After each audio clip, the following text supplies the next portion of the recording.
मैं हूं आपके साथ सोनू राय। चलिए शुरुआत करते हैं आज की सबसे बड़ी खबर से। हमारी पहली खबर बागपत जिले से है, जहां बागपत जिले के बिहारीपुर, परथला और प्रहलादपुर सहित कुल 7 गांवों में 7 दिन से बिजली आपूर्ति पूरी तरह से ठप है। भीषण गर्मी से लोग हाल बेहाल हो रहे हैं। रात भर खुद ग्रामीण ढूंढते रहे हैं बिजली की लाइन, लेकिन नहीं मिल पाया। 7 गांव में मंडराया बिजली न आने से भारी संकट। पशुओं को चारे नसीब नहीं हो रहे। 35 किलोमीटर इस लंबी लाइन से ग्रामीणों को कब छुटकारा मिलेगा, इसकी कोई गारंटी नहीं है। ग्रामीणों ने नजदीकी बिजली फिटर से लाइन जोड़ने की मांग की है। भीषण गर्मी से लोग बेहद परेशान हैं। सुनिए क्या कुछ कहा ग्रामीणों ने। मेरा नाम रोहित धनखड़, ग्राम प्रतिनिधि फैजपुर निराणा। आज रात में हो जी, यहाँ क्या है मामला? आज रात में जो 7 गांव है बिहारीपुर फीटर पे, 7 दिन से यहाँ बिजली नहीं आ रही। जो बच्चे बूढ़े त्राईमाम कर रहे हैं, पशुओं को पानी चारा तक नहीं मिल रहा और प्रशासन कुंभकर्ण नींद में सोया है। 7 दिन से आज यहाँ बिजली नहीं आए थे। पूरा क्षेत्र यहाँ हमने जो खड़े हुए थे उनको मदद करने के लिए आज यहाँ आए थे। लगातार आप मांग करें, 7 गांव है, कौन कौन से? 7 गांव में फैजल्लापुर, फैजपुर, निनाणा, बिहारीपुर, सुल्तानपुर, हटाना, खेड़ा इस्लामपुर, राजपुर, खमपुर। ये बागपत से दूरी मात्र 13 किलोमीटर है, लेकिन प्रशासन ने इस लाइन को 37 मीटर घुमाया गया है। जो बिल्कुल जो भट्टे से उनकी जमीन में बिल्कुल आज भी खंभे ऊपर उड़े हैं। सोनीपत अगर हवा चलती है तो खंभे हमारे इसके गिर जाते हैं। बिल्कुल भी इस क्षेत्र में 7 दिन से एक बूंद पानी यहाँ के पशु और आदमी को मिलने में मुश्किल हो गया। और जो बुजुर्ग हैं वो गर्मी में इतना बुरा हाल है। बच्चे हैं हमें अस्पताल और बुजुर्ग हमें अस्पताल में एडमिट करने पड़ रहे हैं। क्या मांग करते हो? हम ये मांग करें जो हमारी जो लाइट है, इस लाइट को या तो हमें यहाँ से जो टोड़ी बिजली कर दिया गया है, क्योंकि 37 किलोमीटर लाइट चलना एक आज के उसमें युग में बहुत बड़ा अपने आप में बात है। क्योंकि जो लाइट जो खंबे हैं, जो खंबे के वे ऊपर जमीन में खड़े हुए, एक खंबा गिरते ही 10 खंबे की लाइन अपने आप लौट जाती है। प्रशासन के पास ना लोडर है ना वो इसके लिए लेबर है। 3 दिन में गांव वाले अपने आप मदद करके, प्रशासन की मदद करके लाइन को चलाने का काम कर रहे हैं। सांसद जी ने भी लेटर लिखा क्या? तो सांसद जी ने कल मीटिंग करें बागपत जनपद की समस्या ग्रामवास होगी, तो क्षेत्र के जय सम्मानित व्यक्ति वहां पर कल अपनी मांग रखेंगे कि जो ये गांव गहरी नींद में सोया प्रशासन की वजह से, जो दुखी हुए आज हम, उसके लिए सांसद जी ने कल मीटिंग रखी। अगली खबर मुरादाबाद से है, जहां भाजपा प्रदेश उपाध्यक्ष के बिगड़े बोल देखने को मिले। सपा विधायक फहीम पर लगाए गंभीर आरोप, कहा 2027 में हम बिलारी जीतेंगे। बिलारी का विधायक खनन माफिया, गुंडागर्दी और अत्याचार कर रहा है, ऐसा कहना है राजेश यादव का। सपा के विधायक फहीम को नस्तनाबूद कर देंगे, ऐसा कहना है बीजेपी प्रदेश उपाध्यक्ष राजेश यादव का। और उन्होंने ये भी कहा कि बिलारी विधायक का खात्मा कर देंगे। पार्टी ने मेरे को प्रदेश उपाध्यक्ष का दायित्व बड़े जिम्मेदारी, बड़ा काम के साथ बड़ी जिम्मेदारी दी और बिलारी की और यहाँ के कार्यकर्ताओं की बात पार्टी के शीर्ष नेतृत्व के सामने, और आने वाले समय में बिलारी विधानसभा हम निश्चित रूप से जीतेंगे। बिलारी का विधायक यहाँ पर खनन माफिया और गुंडागर्दी और अत्याचार कर रहा है, निश्चित रूप से आने वाले चुनाव में इस फहीम को नेस्तनाबूद कर देंगे। प्रदेश के नेतृत्व ने विश्वास जताया है, उनके विश्वास पर पूर्ण उतरेंगे और पार्टी के काम में पूरी परिश्रम के साथ इसको पूर्ण करेंगे। आगामी विधानसभा चुनाव को लेकर क्या दावा है आपका पार्टी के लिए? निश्चित रूप से 300 पार भारतीय जनता पार्टी की सरकार बनेगी और बिलारी हम निश्चित रूप से जीतेंगे। फहीम का खात्मा कर देंगे इस बार। अगली खबर आगरा से है, जहां आरपीएफ डिप्टी एसएस मारपीट मामले में जीआरपी की पहली बड़ी कार्रवाई देखने को मिली है। वायरल वीडियो और सीसीटीवी के आधार पर 3 आरोपियों को गिरफ्तार किया गया है। तीनों आरोपियों को न्यायालय में पेश करने के लिए ले जाया गया। आरोपियों पर डिप्टी एसएस को घसीटने और मारपीट करने का आरोप लगाया गया है। मारपीट और घसीटने के मामले में बाहरी लोग भी शामिल हैं, ऐसी आशंका जताई जा रही है। पकड़े गए तीनों आरोपी बाहरी हैं और जीआरपी ने बीएनएस की धारा 121 फर्स्ट के तहत कार्रवाई की है। मामले में आरटीएफ कर्मियों समेत अन्य आरोपियों की जांच जारी है। अगली खबर फिर आगरा से है, जहां राज्यसभा सांसद नवीन जैन के विरोध में वाल्मीकि समाज की महापंचायत सांसद से सार्वजनिक माफी की मांग की है। वाल्मीकि समाज का कहना है कि माफी नहीं मांगी तो आंदोलन की चेतावनी भी दिया गया है और भाजपा से नहीं नवीन जैन के व्यवहार से आपत्ति जताया गया है। महापंचायत में सफाई व्यवस्था ठप करने और विरोध प्रदर्शन की चेतावनी दी है। मनीष साहू वाल्मीकि ने जाति सूचक टिप्पणी और अपमान का आरोप लगाया। कई समाज प्रतिनिधि मौजूद रहे और भाजपा महानगर अध्यक्ष पर भी शिकायत नहीं सुनने का आरोप लगाया गया है। मेरा नाम मनोज कुमार है। आज किस तरीके का विरोध यहाँ रखा गया है? देखिए, विरोध ये है कि ये इस तरह की जो प्रकरण हुआ है नवीन जैन जी के द्वारा, ये नहीं होना चाहिए, क्योंकि जातिवाद हमारे देश में नासूर है, जिससे मानव में फ़र्क की जो परिभाषा होती है वो हमेशा प्रचलित होती रहती है, लेकिन ये होना नहीं चाहिए। जातिवाद से ऊपर उठ के देश के विकास का काम करना चाहिए और ये हुआ है, ये बहुत निंदनीय है, ये नहीं होना चाहिए। एक वो वरिष्ठ नेता है, इस हिसाब से नहीं होना चाहिए। अगर इसमें आप क्या मांग कर रहे हैं, किस तरीके का मांग की जा रही है, क्या इसमें होना चाहिए? मांग ये है कि देखिए, संविधान ने हर आदमी को अधिकार दिया है मान सम्मान से जीने का, तो इस तरह से संविधान के अनुसार और जिस आदमी का मान सम्मान है उसको वो मिले, यही मांग है कि जो समाज का जो मान हुआ है वो नहीं होना चाहिए, जिससे बहुत गलत संदेश जा रहा है।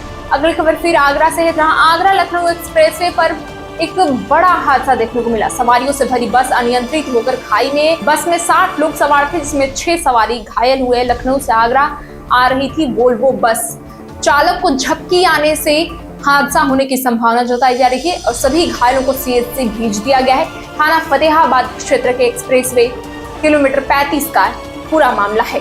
अगली खबर औरैया से, जहां डॉक्टर सौरभ वाजपेयी ने यमुना नदी में छलांग लगा लिया। राम अवतार हॉस्पिटल औरैया में डॉक्टर के पद पर तैनात थे सौरभ वाजपेयी मारपीट से आहत था। डॉक्टर एसएचओ औरैया पर आरोपियों से सजातीय होने के कारण कार्रवाई न करने का आरोप लगाया गया। डॉक्टर ने यमुना में कूदने से पहले औरैया एसएचओ पर समझौता कराने और पुलिस द्वारा कोई कार्रवाई नहीं की, जिससे आहत होकर फेसबुक लाइव होकर यमुना में छलांग लगा दिया। एसडीआरएफ की टीम यमुना में डॉक्टर की तलाश कर रही है। डॉक्टर सौरभ वाजपेयी ने कई वीडियो अपनी फेसबुक लाइव पर वायरल किए हैं। दिनांक 15 जुलाई 2026 को जनपदीय कंट्रोल रूम से सूचना प्राप्त हुई कि थाना औरैया क्षेत्रांतर्गत यमुना नदी में कूदकर एक व्यक्ति द्वारा आत्महत्या की गई है। तत्काल सूचना प्राप्त होने पर थाना की टीम सीओ सिटी व एडिशनल एसपी के निर्देशन में एसडीआरएफ टीम के साथ में लगातार एक सर्च ऑपरेशन चल रहा था, जिसमें अथक प्रयास के बाद में आज 16 जुलाई की प्रातः शव बरामद हुआ है। शव की पहचान डॉक्टर सौरभ वाजपेयी पुत्र नंद किशोर वाजपेयी उम्र लगभग 30 वर्ष निवासी जनपद लखीमपुर खीरी के रूप में हुई है।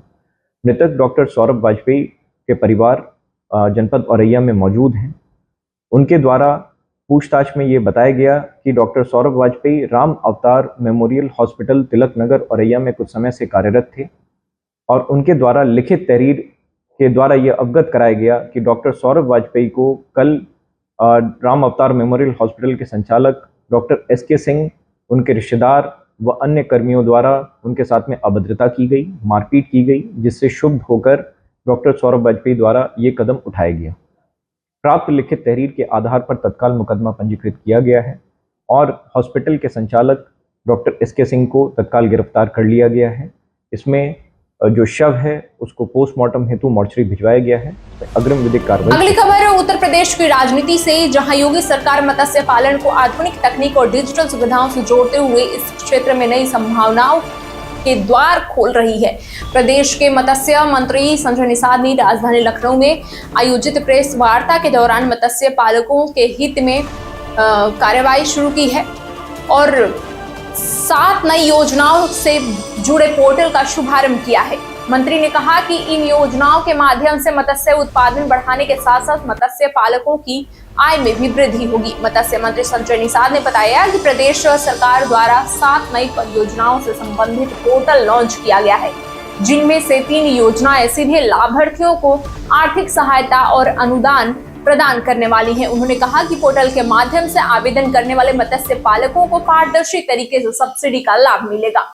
इसकी स्थापना की जाए और मुरादाबाद मंडी बनाई जाए। ऐसे 3 ऐसे सेंटर हैं। अभी एक हमारी एशिया स्तर की मंडी चंदौली में बनी है, उसको हम लोग अभी खोलने जा रहा हूँ। उसके लिए चल रहा है कि प्राथमिकता हम लोग समितियों को, लोकल लोगों को पहले हम लोग, फिर हम लोग उसके लिए काम है। बहुत अच्छा मंडी एशिया स्तर कर रहा है। अभी इसके लिए काम कर रहे हैं।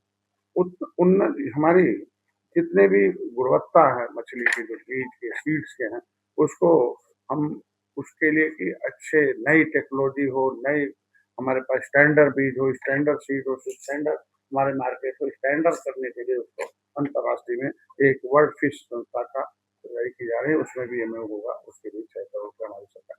हमारी जो उत्तर प्रदेश की जो स्टेट फिश है, जो चिताला है, जिसको हम उसका जो है संवर्धन करते, उसको विलुप्त होती जा रही है। तमाम मछलियां ऐसी विलुप्त होती जा रही हैं, जिसको हम लोग चाहते हैं कि उसके लिए हम लोग चिताला के लिए और मेजर क्रॉप है उसके लिए हम 2 करोड़ देंगे उसके लिए। और उसको हम लोग नदियों में रिवर रेंचिंग करते हैं, दूसरी नदियों में रहेंगे, उसके काम करेंगे। इसमें हम लोग और इसके लिए मुख्यमंत्री संपदा और हमारे एयरेटर सिस्टम है, माता सुकेता के नाम से है, मोपेडाई बाक्स है। हम मछुआ कल्याण को के माध्यम से उनकी सहायता कर रहे हैं, शिक्षा के लिए, चिकित्सा के लिए, उनके इलाज के लिए, उनके जो इंफ्रास्ट्रक्चर के लिए, उसके लिए सब हमारे रेगुलर हमारे यहाँ। आज तो इसका उद्घाटन हो रहा है, क्या तो प्रारंभ कर सकते हैं। हमारे यहाँ निगम और फेडरेशन भी लाभार्थी 14 लाभार्थियों को भारत सरकार ने fish farmer, fish worker, fish vendors हैं, है, CSC है, महिलाएं हैं, फेडरेशन है, तमाम फेडरेशन है, कंपनी है और निगम भी इसमें है। संस्था के प्राथमिकता संस्था के निगम उनके लिए आज की व्यवस्था हो रही है। आज के दिन में एक पोर्टल खोलकर आज 21 तारीख तक जल्दी से। अगली खबर मैनपुरी से, जहां किराए के विवाद में खूनी संघर्ष देखने को मिला है। घर में घुसकर थानेदार हथियार से हमला किया गया है। मैनपुरी के जिनेसा इलाके में किराए के विवाद को लेकर 2 पक्षों में जमकर मारपीट हुई। आरोप है कि शराब के नशे में धुत एक युवक ने अपने ही परिजनों के साथ मिलकर एक घर में घुसकर पूरे परिवार पर जानलेवा हमला कर दिया। इस घटना में कई लोग गंभीर रूप से घायल हुए हैं। दोनों पक्षों के बीच पिछले 1 महीने से किराए को लेकर विवाद चल रहा था। अगली खबर फिर मैनपुरी से है। जिले के भगावा थाना क्षेत्र के मौरी खेड़ा गांव में एक बड़ा मामला सामने आया है। गांव के ही एक दबंग और खनन माफिया इशू दादा पर गांव में दहशत फैलाने और लोगों को प्रताड़ित करने का गंभीर आरोप लगा है। पीड़ित ग्रामीणों ने आज पुलिस अधीक्षक कार्यालय पहुंचकर अपनी सुरक्षा और न्याय की गुहार लगाई है। क्या नाम है आपका? अजीत कुमार। कहाँ रहते हो आप? मौरी खेड़ा साहब। आज आप पुलिस अधीक्षक कार्यालय आए हो, क्या पूरा मामला है? पूरा मामला ये है कि एक मेरे गांव का ही है, एक ईसु दादा भूप माफिया है, उस पर 16 मुकदमा है, खनन माफिया है। और आज तक जैसे मेरे गांव की जो रास्ता मेन है उसके द्वारे से है। सन 2019 में उसने हमारी पकड़ की थी, तब से आज तक टॉर्चर बराबर करता आया है।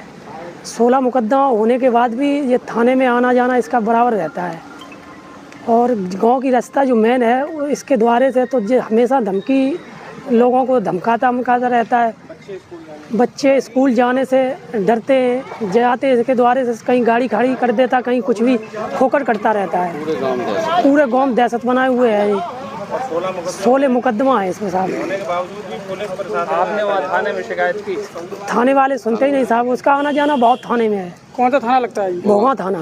क्या चाहते हो आप? हम ये चाहते ये इतना बड़ा माफिया होने के बाद भी ये अभी इस पर कोई कार्रवाई नहीं होती है। इसमें 16 मुकदमा है साहब। क्या नाम इसका? ईसु दादा है इसका नाम। दादा नहीं करने देता। क्या दबंग टाइप का है। और हमारा मुकदमा चल रहा है पाड़र का, उसमें बराबर ये धमकी देता है कि राजीबाजी कर लो। और अबे 3 दिन पहले हमारे कैमरा टूट गए, घर में घुस के जे हमारे चाचा हैं इनके जब इसके उसके मारे कैमरा वगैरह लगवाए, वो भी तोड़ दिए। उस टाइम पे कैमरा लग रहे, तब कैमरा लगाने नहीं दे रहा, तब विरोध किया, तब पुलिस ने कैमरा लगवाए थे। अगली खबर मुरादाबाद से है, जहां चुनाव आयुक्त ज्ञानेश कुमार पहुंचे। पारदर्शी चुनाव प्रणाली पर बड़ा बयान दिया है ज्ञानेश कुमार ने। मुख्य चुनाव आयुक्त ज्ञानेश कुमार ने कहा कि सक्षम और पारदर्शी चुनावी प्रणाली पर पूरी दुनिया को भरोसा है। मुरादाबाद आगमन पर मुख्य चुनाव आयुक्त ने बूथ लेवल ऑफिसर्स यानी BLO और सुपरवाइजर्स और ARO से सीधा बातचीत किया। ज्ञानेश कुमार ने कहा, मतदाता सूची निर्माण से लेकर पोलिंग और काउंटिंग तक की हर प्रमुख प्रक्रिया राजनीतिक दलों और प्रत्याशियों के सामने पूरी पारदर्शिता के साथ की जाती है। सुनिए क्या कुछ कहा है ज्ञानेश कुमार।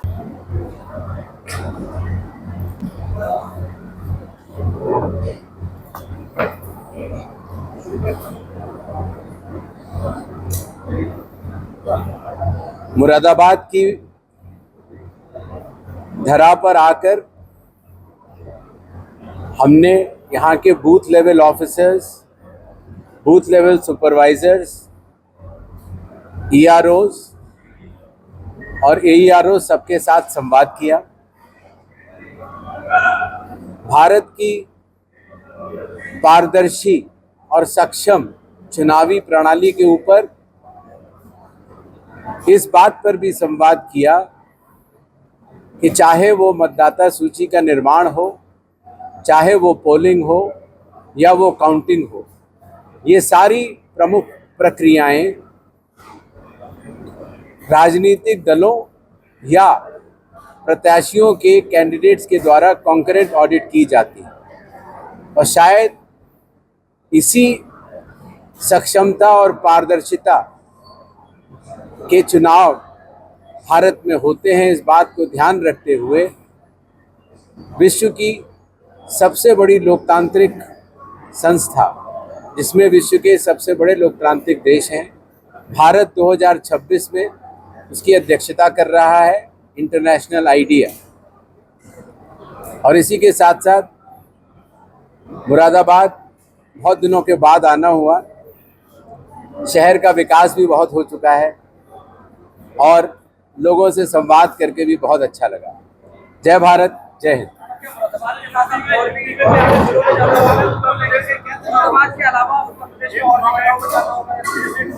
जहाँ हम दौरे पे, जहाँ आप लोग दौरे पे जाएंगे, वहाँ BLO से संवाद जरूर करेंगे। सर यूपी में भी 27 का इलेक्शन है। अगली खबर फिर मैनपुरी से है, जहां ग्राम कुमौल निवासी अरविंद कुमार ने अपने पैतृक 3 बीघा खेत पर अवैध कब्जे की शिकायत लेकर जिलाधिकारी कार्यालय पहुंचे। पीड़ित का आरोप है कि गांव में ही राम सिंह नामक व्यक्ति उनकी पुश्तैनी जमीन पर जबरन कब्जा कर रहे हैं, वहां निर्माण कार्य करा रहे हैं। पीड़ित अरविंद कुमार ने आरोप लगाया कि कुमौल ग्राम के प्रधान नीरू ने नियमों को ताक पर रखकर राम सिंह के नाम 3 बिस्वा का आवासीय पट्टा कर दिया है। पीड़ित का कहना है कि जिस व्यक्ति के नाम पट्टा किया गया है उसके पास पहले से ही 20 बीघा जमीन, 3 मंजिला पक्का मकान और 1 कार और 2 मोटरसाइकिल हैं। ऐसे संपन्न व्यक्ति को पट्टा दिया जाना नियमों के विरुद्ध है। मुरादाबाद जिले के थाना दिलारी क्षेत्र से एक बेहद चौंका देने वाला मामला सामने आया है। जटपुरा गांव के रहने वाले और अभी फिलहाल सऊदी अरब में नौकरी कर रहे युवक ने सोशल मीडिया पर वीडियो जारी कर गांव के प्रधान और उनके बेटे को खुलेआम जान से मारने की धमकी दी है। वीडियो वायरल होने के बाद इलाके में हड़कंप मच गया है और ये मामला पूरे क्षेत्र में चर्चा का विषय बना हुआ है। ये थी आज दिन भर की वो खबरें जो प्रदेश में तहलका मचाए रखी। देश और दुनिया की और भी बड़ी तमाम खबरों से जुड़े रहने के लिए देखते रहिए तहलका इंडिया न्यूज।